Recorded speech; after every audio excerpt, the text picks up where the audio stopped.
Hello everyone, welcome to my channel.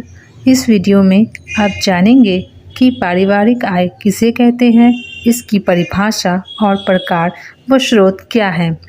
आइए शुरू करते हैं।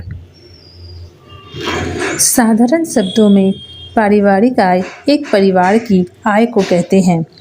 परिवार की आय में मुद्रा, भौतिक सामान तथा अन्य सेवाएं शामिल हैं जिन पर परिवार का पूरा नियंत्रण रहता है तथा जिससे परिवार पारिवारिक लक्ष्य एवं आवश्यकताओं की पूर्ति के लिए व्यवहार में लाता है।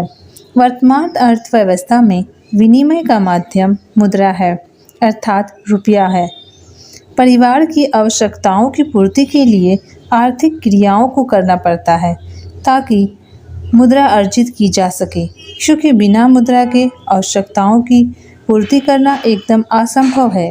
परिवार के सभी सदस्य एक निश्चित अवधि में आर्थिक प्रयत्नों द्वारा जितनी मुद्रा एकत्रित करते हैं वह उस परिवार की संपूर्ण आय होती है। मुद्रा उपयोग की सभी वस्तुओं को प्राप्त करने का माध्यम होता है। पारिवारिक आय की परिभाषा। विभिन्न वैज्ञानिकों ने पारिवारिक आय को परिभाषित किया है, जिनमें प्रमुख निम्न हैं।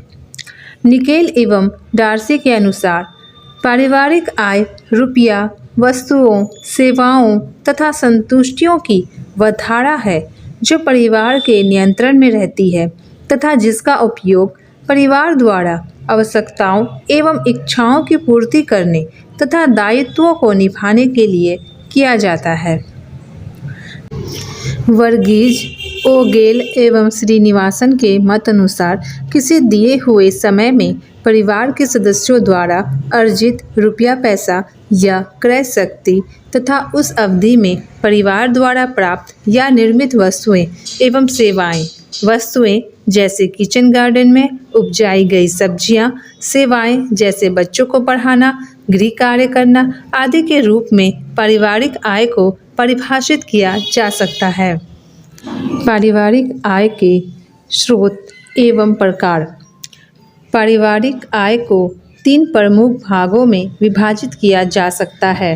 पहला, मुद्रा आय या मौद्रिक आय। दूसरा, वास्तविक आय।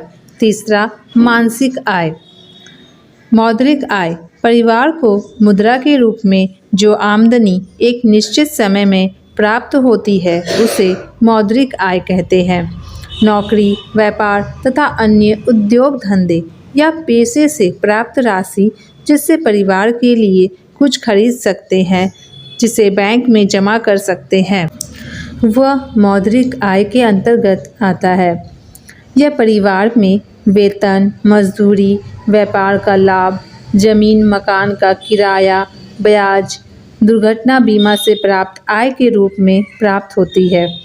मुद्रा आय को सामान खरीदने, सेवा लेने या बचत के रूप में उपयोग किया जाता है। ग्रॉस एवं क्रैंडल के अनुसार मौद्रिक आय से तात्पर्य क्रय शक्ति से है, जो मुद्रा के रूप में किसी निश्चित समय में एक परिवार को प्राप्त होता है। वास्तविक आय किसी विशेष अवधि में प्राप्त होने वाले सामान या सेवा को वास्तविक आय कहते हैं। ऐसे सामान, साधन या सेवाओं के लिए परिवार को कुछ मुद्रा के रूप में खर्च नहीं करना पड़ता, पर जिनके प्राप्त नहीं होने पर अपनी मुद्रा आय से व्यय करना पड़ता है। मुफ्त चिकित्सा सुविधाएं, निःशुल्क यातायात, निःशुल्क मकान, निःशुल्क शिक्षा आदि वास्तविक आय के अंतर्गत आते हैं। ग्रॉस एवं क्रैंडल के शब्दों में वास्तविक आय वस्तुओं एवं सेवाओं के उस प्रवाह को कहते हैं जो एक परिवार को निश्चित समय में उपयोग के लिए प्राप्त होते हैं। इसके अंतर्गत वे सभी वस्तुएं आती हैं जिन्हें खरीदा गया हो या किसी अन्य तरह से प्राप्त की गई हो। वास्तविक आय को 2 भागों में विभाजित किया जा सकता है। पहला, प्रत्यक्ष वास्तविक आय। दूसरा, अप्रत्यक्ष वास्तविक आय। प्रत्यक्ष वास्तविक आय उन समस्त वस्तुओं और सेवाओं को कहते हैं जो एक परिवार को बिना खर्च किए उपयोग करने के लिए प्राप्त होती है। यदि किसी को अपने कार्यालय से रुपये के अतिरिक्त रहने के लिए मुफ्त मकान मिलता है तो यह उसकी प्रत्यक्ष वास्तविक आय होगी। इसी प्रकार घर के बगीचे से प्राप्त फल एवं सब्जियां, घर के सदस्यों द्वारा की गई सेवाएं जैसे खाना बनाना, घर की साफ सफाई करना, बच्चों को पढ़ाना एवं वस्तुओं के खरीदने का समुचित ज्ञान आदि प्रत्यक्ष वास्तविक आय के स्रोत हैं। अप्रत्यक्ष वास्तविक आय, इसके अंतर्गत वे वस्तुएं हैं जिनको मुद्रा के माध्यम से प्राप्त किया जा सकता है, जैसे कपड़ा खरीदते समय कपड़ा टिकाऊ और सस्ता खरीदना।